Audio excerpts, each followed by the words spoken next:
Hello, everyone. My name is KJ, and I am the host of Great Talk and Entertainment official channel. And today's video is my non-spoiler review for the new movie, which is in theaters right now by Marvel Studios, Fantastic Four: The First Step. Now, I'm sure you guys have heard about this movie, you have seen it trending, but you're not sure if it's worth going out, spending get some cash on it to get yourself a movie ticket, some popcorn, a drink, and whatever choice of candy, and you're just not sure if this movie is worth all that. Well, let me be the one to convince you to check out the new movie by Marvel Studios, Fantastic Four: First Step, which is in theaters right now. Again, so let me just explain why I like this so much. Let me explain why it's so much worth to go see this, why you should give it a chance. And if you guys do see it after watching this non-spoiler review, I definitely would truly want to know if I did, and let me know in the comments below. And of course, I want to hear your opinion about the Fantastic Four: First Step. And I definitely want to know your fan theories, what may or may not happen. And if you've seen this movie already, definitely check out here on the YouTube channel my spoiler review for the Fantastic Four: First Step. It's because it's also available too. So if you've seen it, go check that one out because I go in a deeper dive of the whole film, scene by scene, and I talk about each character, and I also come up with, I think, a pretty good fan theory to what may happen in the future of the MCU. So, if you have seen it, definitely check that out because it's available right now here on the YouTube channel of Great Talk and Entertainment official channel. But before I start this non-spoiler review video, could you guys do one thing? See, there's a button that has a thumbs up, looks like kind of like this, but not my hand, obviously. Could you hit that button because that would help my YouTube channel grow, and I would truly appreciate that. And thank you guys in advance. So, without further ado, sit back, relax, and let me get into it. So, the Fantastic Four: First Step is a classic superhero story from a comic book that I felt like they just copied and paste into live action with the CGI, the VFX effects. I believe the diehard fans and the casual movie fans of the Marvel Cinematic Universe that people watch and enjoy at times will truly appreciate it because it caters to both of those separate parties, the diehard fans and just the casual Marvel fans who just watch this in and out whenever they get a chance.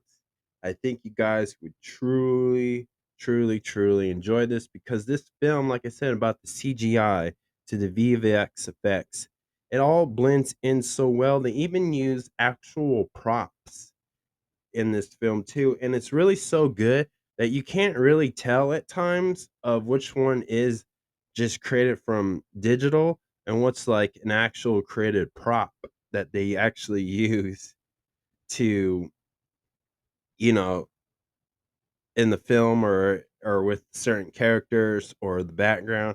It just blends in so well, and comic They books. just And I'm telling you, if you're like for the diehard fans, like you guys are truly gonna enjoy this. And to me, if it was just a standalone film, which it kind of is, but if you want to know more about that, check out that spoiler review. This is just so well done. This is a masterpiece of a storytelling because the main plot of this film is so good. It's very simple.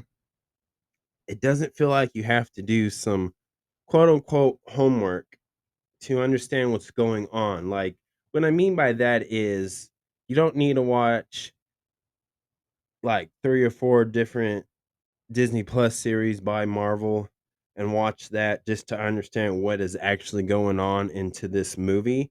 You don't need that. And again, this whole movie, this film to me, honestly, it's a a lot you can definitely relate to this, especially parents and your other family members can relate to this. And this has a really good story that honors all the true mothers out there who are a true mom. And, you're definitely going to enjoy this. This has that mother and son bond, mother and family bond, like just family bond. His Fantastic Four is a family, and it's very like a tearjerker at times, and this film just does this Marvel Studios has done so much justice for this film. Like, it is so good. Like, I enjoyed everything about it, and if I had to compare it to the other Fantastic Four films, I'm telling you now, Fantastic Four: First Step is a lot better than those. I appreciate the first one. I appreciate it. I appreciate the old school one to maybe the not so popular one, Fantastic Four. But this one is just so good, better than those. And I think Marvel Studios has finally told a really good Fantastic Four film. And what I like about this film too is, like I said, you don't need to go watch Disney Plus series with that's connected to the MCU.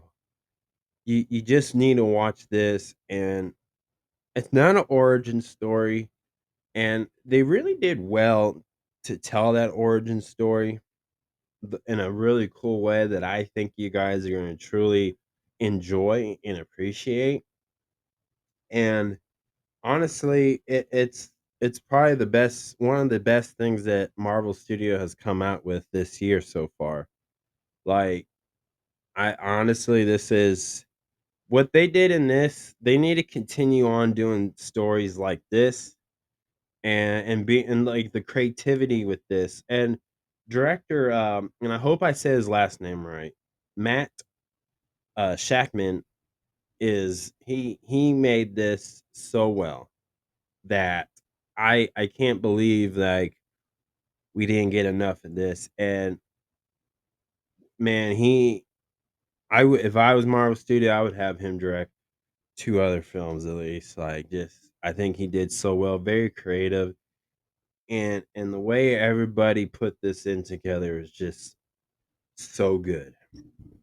Now, I don't have anything that I did not like about it. There's nothing I didn't like about this. I actually have more things that I like about it. And so I'll just bring up this topic instead. Does this save the MCU? The answer is no. This film didn't save it because the MCU is not really, quote unquote, dead. The MCU is not back. You know, this is like, it's more refreshing. It refreshes the MCU. This brings more of an enjoyment because since Avengers Endgame, obviously there's a lot of people who have expressed their opinions, have said that they weren't a fan of any of the other projects, whether it's the Disney Plus series or movies in theaters. They weren't a fan of it, you know. But again, this film doesn't fix those problems that people are not liking about those previous shows or movies, But somebody like me, I like She-Hulk, I like Marvel Internals. Those are really good. That was a really good movie, and of course, She-Hulk is a really good series to me, and I enjoy it for what it is, of course.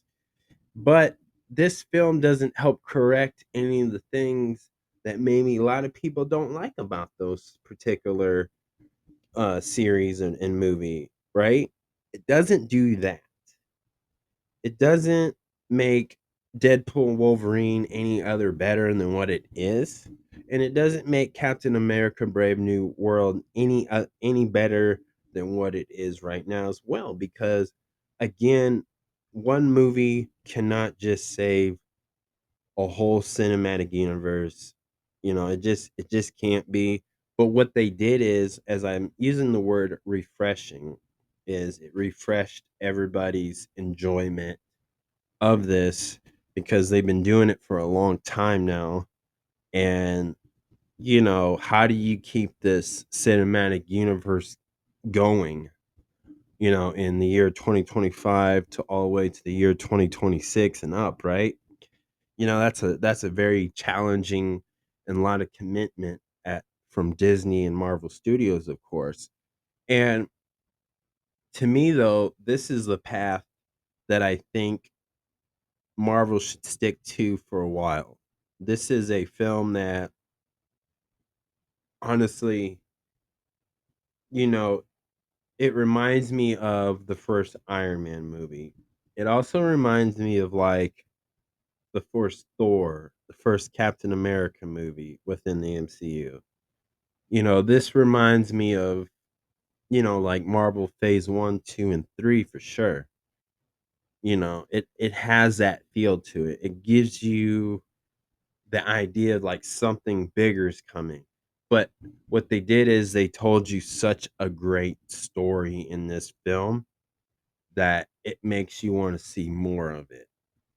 And I think this is the right way to go with it, continue on to the next phases of the MCU. So that's just me. So no, it didn't save the MCU, but it did rejuvenate or refresh, I should say, refresh the enjoyment that everybody just has for these type of Marvel films, and of course, you know, it's just refreshing to see a simple classic storytelling of a comic book superhero like type movie, and this had it all in it, and I just loved everything about it. Now, here's some other things that I did like about it. The cast did such an excellent job. Like Pedro Pascal, he played Reed Richards so well. Like, here's the one thing I did like about it is they showed how smart he actually is a lot better. Like he's he's the type of guy that that even I can relate to in a way where he thinks of every like scenario and he's trying to do it because he's trying to not hurt people's feelings, and he doesn't understand like why people don't want to do the way he wants everybody to do when he has a good plan, and he doesn't understand it because he's really smart about it, and he's coming up with all these scenarios like if I did it like this will probably happen. If I did it like that, this will probably happen. He just showed this. Pedro Pascal really brought that particular part out for this character Reed Richard so well. Like he made tough decisions in this film. He made decisions where you can just relate to, you know, sometimes he was just trying to feel like he's noticed, that people notice him, you know, people understand and appreciate the hard work he puts in because he's stressing out every day trying to protect the whole world, of course. He and what's great about these is, yes, they're superheroes. They do superhero battles, but these are like superheroes that are famous. These are superheroes that are loved and liked and a fan of, right? And everybody loves them. And I feel like Pedro Pascal really did Reed Richards so well. It is just exploring that side of it that if you read any Fantastic Four comic book, you'll understand it. But to see him bring a lot of that from comic books to the big screen and bring that side of that character of Reed Richard out in live action, it was so perfect. Like this guy hit a home run playing this character. And then like Vanessa Kirby so well. Like she is Sue Storm to me. She what I liked about it, like I said earlier, like she showed like all moms are like superheroes. All moms love their kids, want to protect their kids, you know.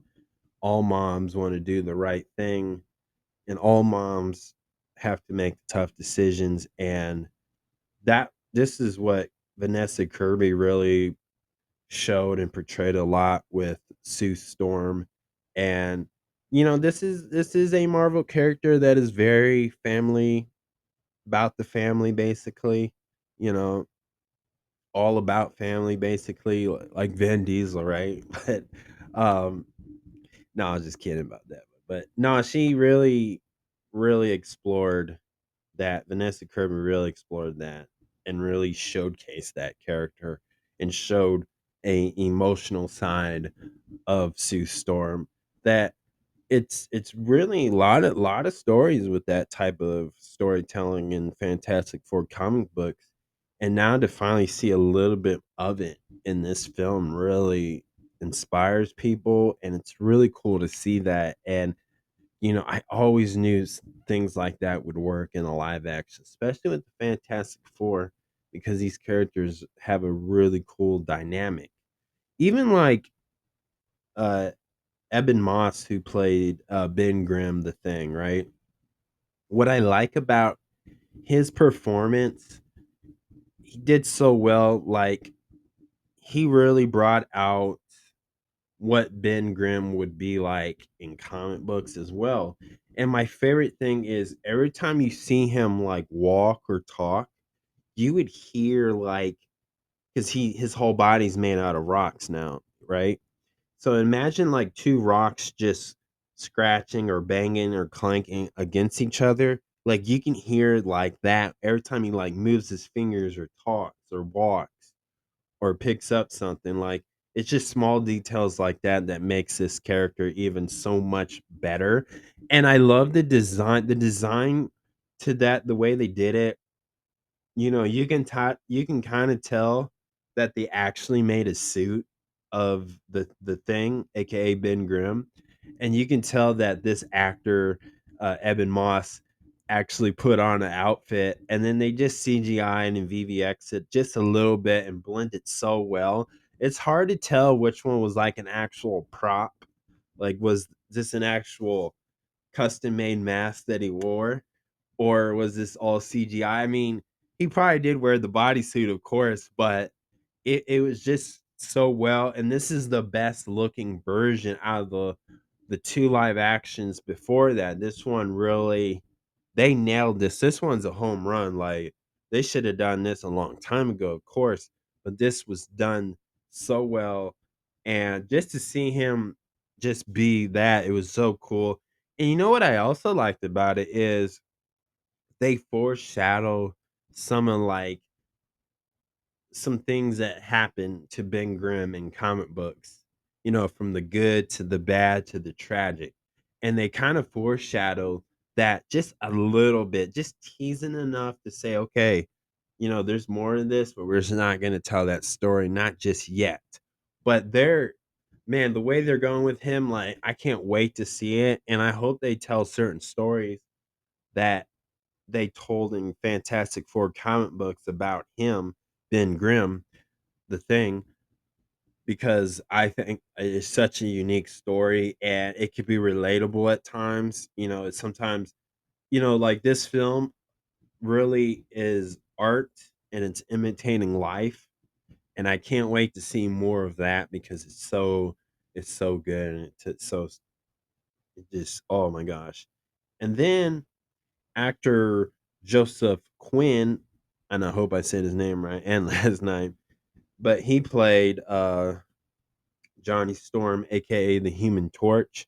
And what I like about this way, he really showed a different side of Johnny Storm. And he didn't make him so like, not saying like he wasn't smart, but a lot of them, like Chris Evans, Chris Evans when he played Johnny Storm in the Fantastic Four, he really just focused more on him being the young guy who is single and he can get all the pretty women, and he's always referring to having one night stands with all his groupies and fans, right?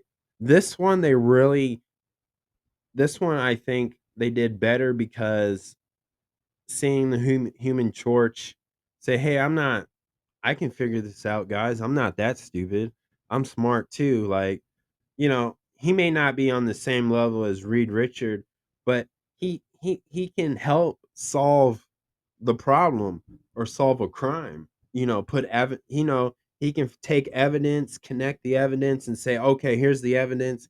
Here's how it went down. Here's the theory. Here's what I think it's happening." Like, they really showcase him actually being helpful and heroic. Yes, they showed sides of him just being goofy, and the dynamic duo between him and Ben Grimm just goofing around and hanging out was really good. And they really showed a softer side of him where, he does have feelings, he does have a purpose in life. And trust me, if you read a Fantastic Four comic book, trust me, there's so much stories about Johnny Storm that they haven't even put in live action yet, that I think Marvel Studios' goal is to at least try to put one of those stories in the MCU. And I really think what they did, they foreshadowed some stuff about him that I'm like, okay, this could be a thing. Maybe they're going that way, maybe not. Who knows? But the way they portrayed him in this film was excellent. And when it came to him being the Human Torch, having the flames on, you know what? I enjoyed it. Like, they really knew how to show him in the full thing, and they showed it so well where he can make half his body with fire coming out of him. They done it so well, and I just love the suits. The suits were awesome. Like, I wow, I it was good. It was honestly, it was good. It was just really good with that. And now when it comes to the Silver Surfer, you know what? I love the female version of this. And what I like about it is, at first, everybody was just hating on her, but they didn't see what was going to happen. And I just I knew a lot of people were hating on the fact that they were going to do a female. And honestly, the Marvel Studio really proved everybody wrong. Like, you know, Julia Garmer, who played the Silver Surfer in this film, she honestly, this is one of her best performance. And she's been in a lot of movies, of course, guys, so I'm not hating on that. But to me, this is one of her best performance. And trust me, I know she's gonna do well in her this horror film that she's in. I think it's called Weapon or The Weapon, but it has the word weapon in it. And I know she's gonna do well in that because she's an amazing actress. And a lot of people are sleeping on the under the rock on her with her. So she's got some acting chopping skills, like, for sure. And the way she portrayed the Silver Surfer in this was so beautiful, and it was just honestly, so damn close to perfect. Like, she nailed it. She gave this character better purpose. And the Silver Surfer is such a popular character, whether you're a diehard fan or just a casual superhero fan. Everybody knows who the Silver Surfer is. But to see the female version was really cool, and I want to see more of her before we ever see the male version of the Silver Surfer. I definitely hope to see more of Julia uh, Garmer in this film. Like, she's I want to see more of her work, and God, it was so good. And now let me talk about one character I feel like is the star of this whole show, which is Herbie. He's I guess, an AI robot. right? And Herbie was so funny. Like this would be like Crypto the dog. This would be like Groot or Baby Grogu, or for most people who recognize that Star Wars character, Baby Yoda, right? In which Pedro Pascal played the Mandalorian. So that's kind of funny, right? Herbie's kind of like in that he's a cute little robot. He has that cartoon comedy humor. And Herbie was just the star of it. It was fun to watch that little AI robot do his thing and, just be silly at times and honestly be the true hero of this film. So I got to shout out to Herbie. Like that's a character I want to see more. And it's just really cool to see that. Now, let's talk about the big bad main villain, Galactus. Now, Character. Galactus is gonna be so much fun to watch, and I like the way the design was. I liked the way they portrayed him, and a lot better. And I just they did really good with Galactus, and I think you'll definitely be satisfied with that because Galactus is a popular Marvel villain that people know or recognize a lot, just by looks or image. And honestly, it sets up a lot of things, and it you don't you I don't know where they can go with it, but Galactus is one bad man pajama, and honestly, this was the best version of Galactus out of the two, but honestly, this was really good, and I cannot wait to see it. Uh, I think you guys will enjoy this villain as much as you did Thanos, in my opinion. So, if I had to give this a movie a 1 out of 10, it's a 10 out of a 10. This is a masterpiece. This is what to me, a superhero film should be about. This is how you tell a comic book accurate story. And honestly, I want to see more of this through with Marvel and of course like DC Comics as well. Just get inspired by the comic books because there's so much good stories and just I just loved it. And you know what? This one's like my number one Marvel Studios film of this year. Like this tops Deadpool Wolverine. This definitely tops the Thunderbolts, Captain America Brave New World. This tops it. This is the number one Marvel super to me, this is the number one superhero film of the year 2025, in my opinion. Like this is it. Like this is my number one in my top five. That every film I watched this year, this is my number one and my top five. So definitely loving this.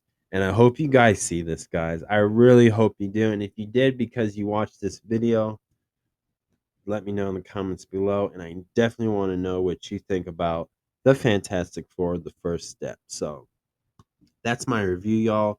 Thank you so much. Please subscribe to my YouTube channel, Great Talking Entertainment official channel. Subscribe, hit that notification button so you can always be updated with all my latest content. Thank you guys, and peace out.